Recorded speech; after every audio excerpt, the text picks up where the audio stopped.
नमो भगवते वासुदेवाय। नमस्कार, स्वागत है आपका हमारे चैनल धार्मिक राह में।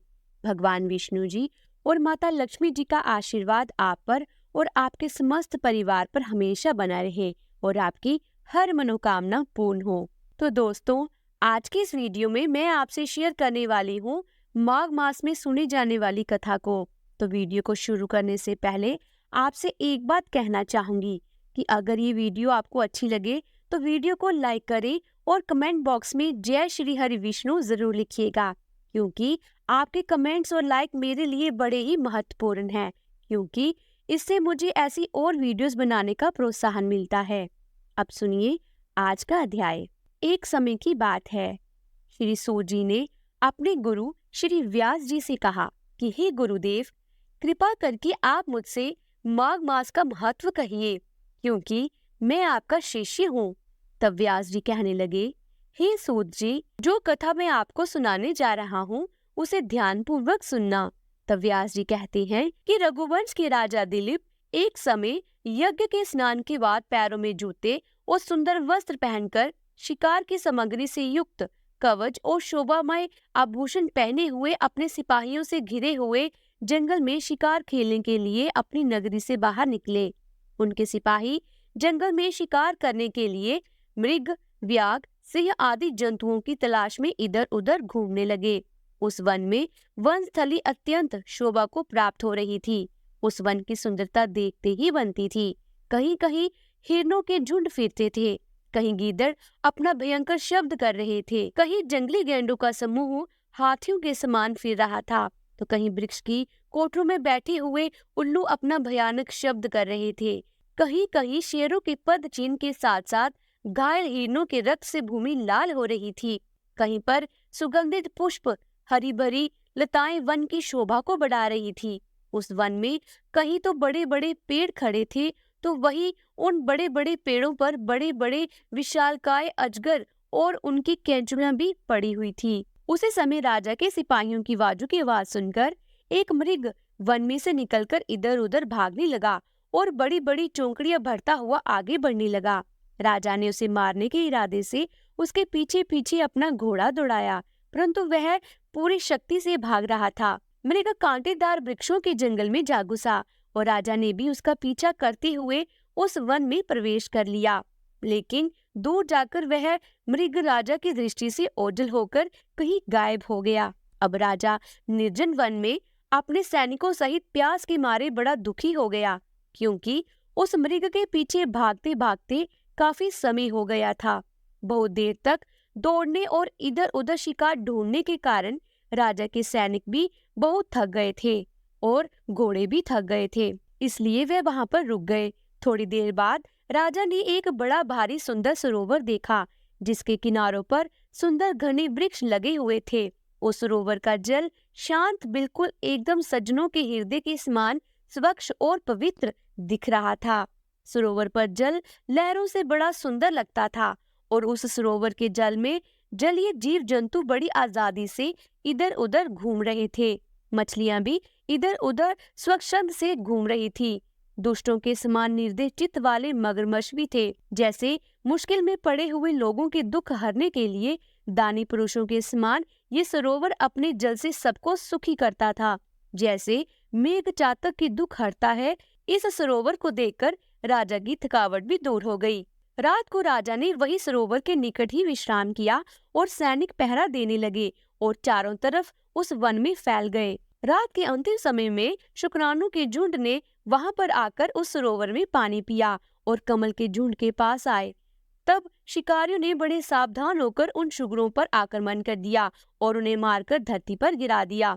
उस समय सब शिकारी कोलाहल करते हुए, यानी कि बहुत शोर करते हुए, बहुत खुशी के साथ राजा के पास गए। तब तक सुबह भी हो चुकी थी। राजा ने ये सब देखा तो बहुत प्रसन्न हुआ और फिर उनके साथ ही नगर की तरफ चल दिए। जब राजा के नगर की ओर जाने लगा तब रास्ते में उसने तपस्वी को देखा। वह तपस्वी ब्राह्मण हरित विकास के थे। उनके हाथों की उंगलियों में शंख और चक्र चिन्ह शोभित थे। कठिन साधना के कारण उनका शरीर दुर्बल हो गया था। केवल उनके शरीर पर अस्थियां दिख रही थी। बड़े चतुर और कर्कश शरीर वाले भी थे। हिरन की खाल धारण किए, मृदुल वल वस्त्र पहने, नख लोम जटा धारण किए, निगम जप किया करते थे। ऐसे तपस्वी को देखकर राजा ने उन्हें रास्ता दिया और हाथ जोड़कर प्रणाम करके वहीं बैठ गया। तब ब्राह्मण ने राजा के भेष से समझ लिया कि ये जरूर कोई राजा है।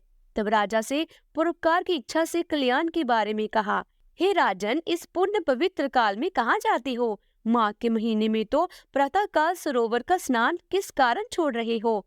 भक्तजनों, जब राजा दिलीप ने तपस्वी से माघ मास महात्म्य के बारे में पूछा, तब राजा के वचनों को सुनकर तपस्वी कहने लगे कि हे राजन, भगवान सूर्य बहुत शीघ्र उदय होने वाले हैं, इसलिए ये समय हमारे लिए स्नान का है, कथा का नहीं। इसलिए आप स्नान करके अपने घर को जाइए और अपने गुरु श्री वशिष्ठ जी से महात्म्य को सुनिए। इतना कहकर तपस्वी सरोवर में स्नान करने के लिए चले गए और राजा भी विधि पूर्वक सरोवर में स्नान करके अपने राज्य को वापस लौटा और अपनी रानी को तपस्वी के बारे में सब कुछ बता दिया। इस प्रकार सूत जी व्यास जी से पूछने लगे, हे गुरुदेव, कृपया यह भी बताइए कि राजा दिलीप ने अपने गुरु वशिष्ठ जी से क्या प्रश्न किया और उन्होंने इसका क्या उत्तर दिया, तो सब कुछ कृपा पूर्वक कहिए। तब व्यास जी कहने लगे, हे सूत जी, राजा दिलीप ने रात को सुख से सोकर प्रातः काल समय ही अपने गुरु वशिष्ठ जी के पास जाकर उनके चरणों को छूकर उन्हें प्रणाम करके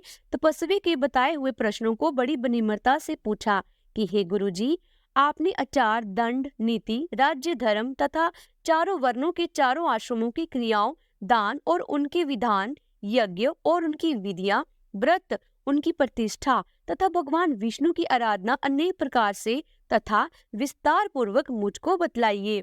अब आपसे माघ मास के स्नान के महत्व को भी सुनना चाहता हूँ। सो हे तपोधन, नियम पूर्वक कृपया इसकी विधि समझाइए। तब गुरु वशिष्ठ जी कहने लगे कि हे राजन, तुमने दोनों लोकों के कल्याणकारी वनवासी तथा गृहस्थियों के अंतकरण को पवित्र करने वाले माघ मास के स्नान का बहुत ही सुंदर प्रश्न पूछा है। हे राजन, मैं तुम्हें माघ स्नान का फल सुनाता हूँ, ध्यान पूर्वक सुनो। जो लोग होम, यज्ञ तथा इष्ट पूरक कर्मों के बिना ही उत्तम गति प्राप्त करना चाहते हो, वे माघ में प्रातःकाल बाहर के जल में स्नान करें। मकर राशि के सूर्य के आने पर माघ मास में स्नान का फल गो, भूमि, तिल, वस्त्र, अन्न, स्वर्ण, घोड़ा आदि दानों तथा चंद्रयान और ब्रह्मा कुछ व्रत आदि से भी कहीं ज्यादा पुण्य देने वाला होता है। विशाख मास में जल और अन्न का दान तब माना जाता है। कार्तिक मास में तपस्या और पूजा की प्रधानता है और माघ मास में जप, होम और दान, ये तीनों ही बातें विशेष होती हैं।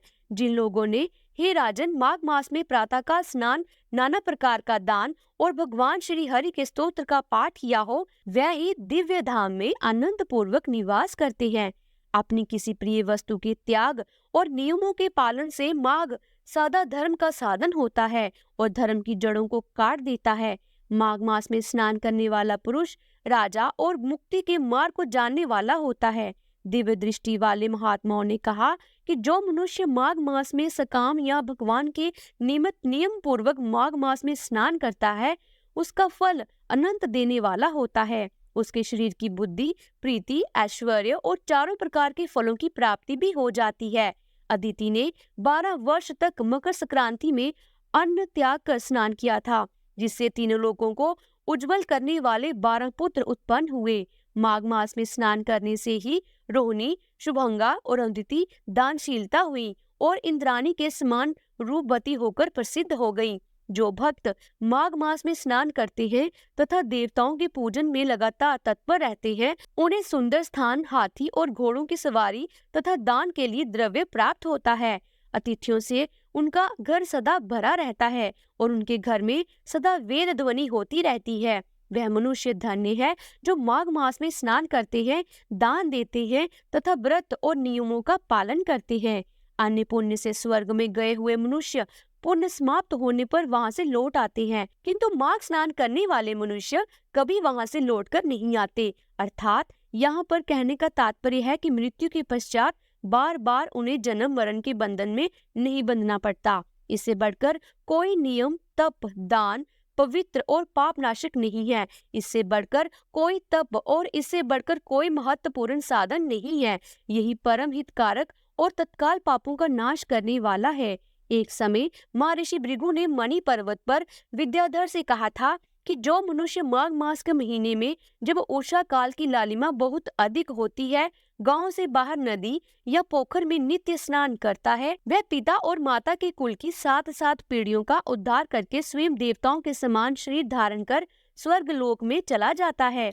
ये सब सुनकर राजा दिलीप ने पूछा, हे गुरुजी, कृपया बताइए कि ब्रह्म ऋषि भृगु जी ने किस समय मणि पर्वत पर विद्याधर को धर्म उपदेश दिया था? ये सब सुनने की भी मेरी इच्छा है। इस पर गुरुजी बोले, हे राजन, प्राचीन काल में एक समय 12 वर्षों तक वर्षा नहीं हुई। इससे प्रजा त्राही त्राही करती हुई 10 दिशाओं में चली गई। लोग भूखे मरने लगे। उस समय हिमालय और विंध्य पर्वत के बीच का प्रदेश खाली हो गया। यज्ञ, हवन, जप और वेद अध्ययन आदि सब बंद हो गए। समस्त लोगों में उपकरण होने लगा। धर्म का तो लोप हो ही गया। चारों तरफ अधर्म का बोलबाला हो गया। धरती पर फल, फूल, अन्न और पानी की बिल्कुल कमी हो गई थी। उस समय नर्मदा नदी के तट पर महर्षि भृगु जी का आश्रम था। वह अपने आश्रम से, अपने शिष्य से ही निकलकर हिमालय पर्वत की शरण में गए। वह कैलाश गिरी पश्चिम में मणिकोट नाम का पर्वत था, जो सोने और रत्नों का बना हुआ था। उस समय रमणीय श्रेष्ठ पर्वत को देखकर अकाल पीड़ित महर्षि भृगु का मन बड़ा ही प्रसन्न हुआ और उन्होंने वहीं पर अपना आश्रम बना डाला। इस पर्वत की चोटी नीली और नीचे का सारा हिस्सा सुनहरा होने के कारण सारा पर्वत पीतांबरधारी श्री भगवान की जैसा लगता था। पर्वत के बीच का भाग नीला और बीच बीच में कहीं सफेद स्फटिक होने से तारों से युक्त आसमान जैसी शोभा को प्राप्त होता था। रात के समय वह पर्वत दीपकों की तरह चमकती हुई दिव्य औषधियों से पूरित किसी महल की शोभा को प्राप्त होता था। वह पर्वत शिखाओं पर बांसुरी बजाती और सुंदर गीत गाती किन्नरों तथा केले के पत्तों की पताकों से अत्यंत शोभा को प्राप्त हो रहा था।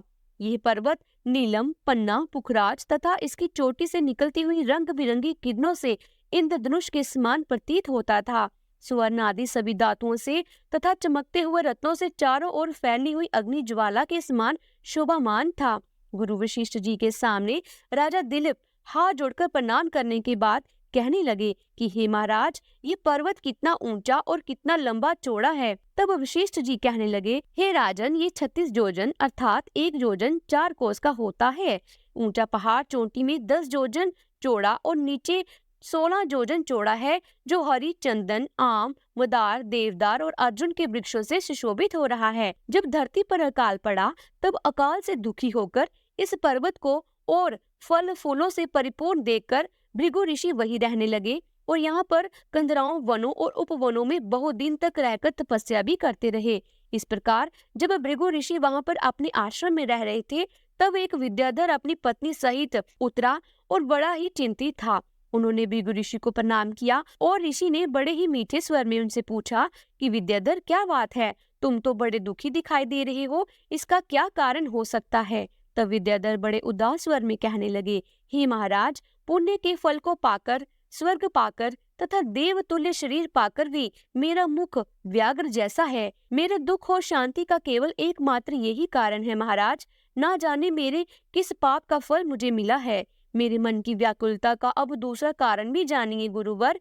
मेरी पत्नी अति रूपवती, मीठा बोलने वाली, नाचने और गाने की कला में अति निपुण, शुद्ध मन वाली, 7 सुरों वाली, वीणा बजाने वाली, जिसने अपने कंठ से गाकर देव ऋषि नारद को भी प्रसन्न किया। नाना स्वरों के नाद से वीणा बजाकर कुबेर जी को प्रसन्न किया। अनेक प्रकार के नाच और ताल से भगवान शिव अति प्रसन्न होकर रोमांचित हुए थे। शील, उदारता, रूप तथा यौवन में स्वर्ग की कोई भी अप्सरा उस जैसी नहीं है। हे ऋषिवर, कहाँ इतनी चंद्रमुखी स्त्री और कहाँ मैं व्याघ्र मुख वाला। यही चिंता सदा मेरे हृदय को परेशान करती है। इसी कारण मैं बहुत दुखी हूँ। विद्याधर के ऐसे वचन सुनकर तीनों लोकों की भूत, भविष्य और वर्तमान की बात जानने वाले तथा दिव्य दृष्टि वाले ऋषि कहने लगे, हे विद्याधर, कर्म करने के विचित्र फलों को प्राप्त होकर ज्ञानी पुरुष भी मोह को प्राप्त हो जाते हैं। हे पुत्र, तुमने मक्खी को देखा है? मक्खी के पैर कितने छोटे छोटे होते हैं, लेकिन मक्खी के पैर जितना विष भी प्राण लेने वाला हो जाता है। छोटे छोटे पापों का फल भी अत्यंत दुख देने लगता है। तुमने माघ मास की एकादशी का व्रत करके द्वादशी न आने तक शरीर में तेल लगाया, इसी पाप कर्म से तुम व्याग्र हो गए। एकादशी के दिन उपवास करके द्वादशी तिथि को तेल लगाने से राजा पूर्वा भी कुरूप शरीर पाया था। तब वह अपने कुरूप शरीर को देखकर दुखी होकर हिमालय पर्वत पर देव सरोवर के किनारे गया। बड़े प्रसन्न मन से शुद्ध स्नान कर उषा के आसन पर बैठकर भगवान कमल नेत्र, शंख, चक्र, गदा, पद्म के धारण करने वाले पीताम्बर पहने माला धारण किए हुए श्री हरि का चिंतन करते हुए राजा पूर्वा ने 3 मास तक निराहार और निर्जल रहकर भगवान का चिंतन और भजन किया। इस प्रकार 7 जन्मों में प्रसन्न होने वाले भगवान राजा के 3 महीने की तपस्या से ही अति प्रसन्न हो गए और माघ मास के शुक्ल पक्ष की एकादशी को प्रसन्न होकर भगवान ने अपने शंख के जल से राजा को पवित्र कर दिया। भगवान ने उसे तेल लगाने की बात याद दिलाकर सुंदर देवताओं का स्वरूप उसे दे दिया, जिसे देखकर उर्वशी भी उसको चाहने लगी और राजा कृत होकर अर्थात धन्य होकर अपनी नगरी पुरी को चला गया। भृगु ऋषि इस प्रकार कहने लगे कि हे विद्याधर, इसलिए तुम क्यों दुखी होते हो? यदि अपना ये राक्षसी रूप छोड़ना ही चाहते हो तो फिर मेरा कहना मानकर जल्दी ही पापों को नष्ट करने वाली हेमकूट नदी में माघ स्नान करो, जहाँ पर ऋषि सिद्ध देवता निवास करते हैं। अब मैं इसकी विधि बताता हूँ, ध्यान पूर्वक सुनो। तुम्हारे भाग्य से माघ मास आज से ठीक 5वें दिन ही प्रारंभ होने वाला है।